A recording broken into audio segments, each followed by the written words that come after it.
शुरुआत हर रोज की ही तरह विदेशी बाजार के संकेत समझकर कर लेते हैं।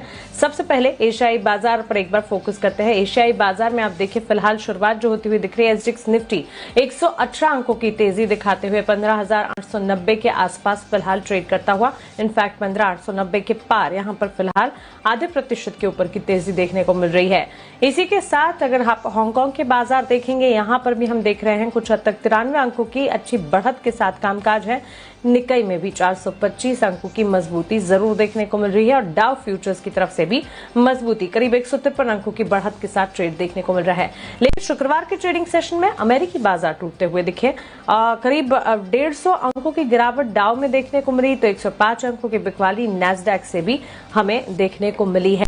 तो क्लियरली एशियाई बाजार की शुरुआत अच्छी होती हुई दिखी है, लेकिन अमेरिकी बाजार शुक्रवार के ट्रेडिंग सेशन में लुढ़कते हुए टूटते हुए दिखे हैं। इसके पीछे की वजह क्या है और साथ ही हफ्ते की शुरुआत है तो ढेर सारे ट्रिगर्स विदेशी बाजार से भी इंपॉर्टेंट होंगे।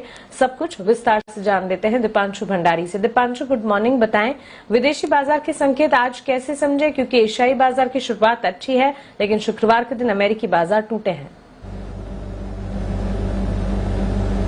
गुड मॉर्निंग मानसी, और बहुत ही बढ़िया शुरुआत आपको होते हुए दिख रही है। जब लगातार आप देख रहे हैं कि सारे एशिया के बाजार आपको अच्छी खरीदारी दिखा रहे हैं। एसजीएक्स निफ्टी 15,900 के करीब आते हुए दिख रहा है 125 अंकों की तेजी के साथ। जापान के बाजारों में 0.25% का उछाल है और हांगकांग के बाजार जो पिछले हफ्ते 5% से ज्यादा टूटे थे, वहां पर भी आपको हल्का हल्का बाउंस बैक आते हुए दिख रहा है। और डाउ फ्यूचर्स भी 150 अंक ऊपर है। लगभग इतनी ही गिरावट हमने फ्राइडे को देखी थी जब यूएस मार्केट्स बंद हुए, तो ऑलमोस्ट उन लेवल्स को रिक्लेम करते हुए दिख रहे हैं। पर काफी अहम हफ्ता होने वाला है जहां तक ग्लोबल मार्केट्स का सवाल है, क्योंकि महीने की शुरुआत है तो हम देखेंगे कि काफी सारा डेटा आने वाला है और सबसे इंपॉर्टेंट डेटा रहेगा यूएस का जॉब्स डेटा जो जुलाई महीने का होगा, फ्राइडे को आएगा। वहां पर सबकी नजर रहेगी।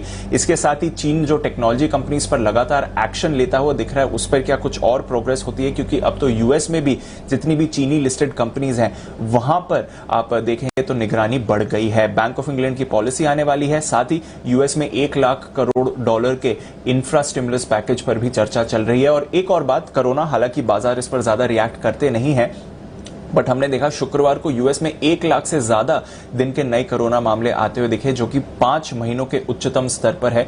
एशिया के भी कई देशों में इंक्लूडिंग जापान, चाइना में हम देख रहे हैं कि नए आउटब्रेक्स आ रहे हैं कोरोना के, तो ये भी एक चिंता का विषय बन सकता है, नजर रखनी पड़ेगी। फ्राइडे के एक्शन की बात करें तो सुस्ती दिखी अमेरिकी बाजारों में। एक 250 अंकों की रेंज में डाउ ने कारोबार किया, जिसमें से हमने देखा कि 150 अंकों की गिरावट के साथ बंद हुआ। नैस्डैक में ज्यादा गिरावट थी 0.5% की, और ये मान लिया गया था क्योंकि नैस्डैक फ्यूचर्स भी जब भारतीय बाजार बंद हुए तो 1% से ज्यादा की गिरावट दिखा रहे थे। और अमेज़न का शेयर नतीजों के बाद 7.5% टूटा है, तो ज्यादातर दबाव यहीं से आपको आते हुए दिखा। इसके अलावा एनर्जी और कंज्यूमर स्टॉक्स पर भी दबाव था। एक इंपॉर्टेंट डेटा यूएस का होता है पर्सनल कंजम्पशन इंडेक्स, उसमें हमने देखा जून महीने का ये डेटा आते हुए दिखा है, जहां पर 3.5% का उछाल था। तो फेड पॉलिसी, जब भी वो फेड पॉलिसी अपने पॉलिसी पर डिस्कशन करते हैं तो ये एक इंपॉर्टेंट डेटा होता है, तो इस पर भी नजर रखनी पड़ेगी क्योंकि काफी बड़ा उछाल आते हुए दिखा है आपको। इसके अलावा बॉन्ड यील्ड, अमेरिकी बॉन्ड यील्ड पर दबाव कायम है। फ्राइडे को फिसलकर 1.22% के लेवल पर हमने इसको आते हुए देखा था। यूरोप के बाजार भी 0.5% तक फिसले।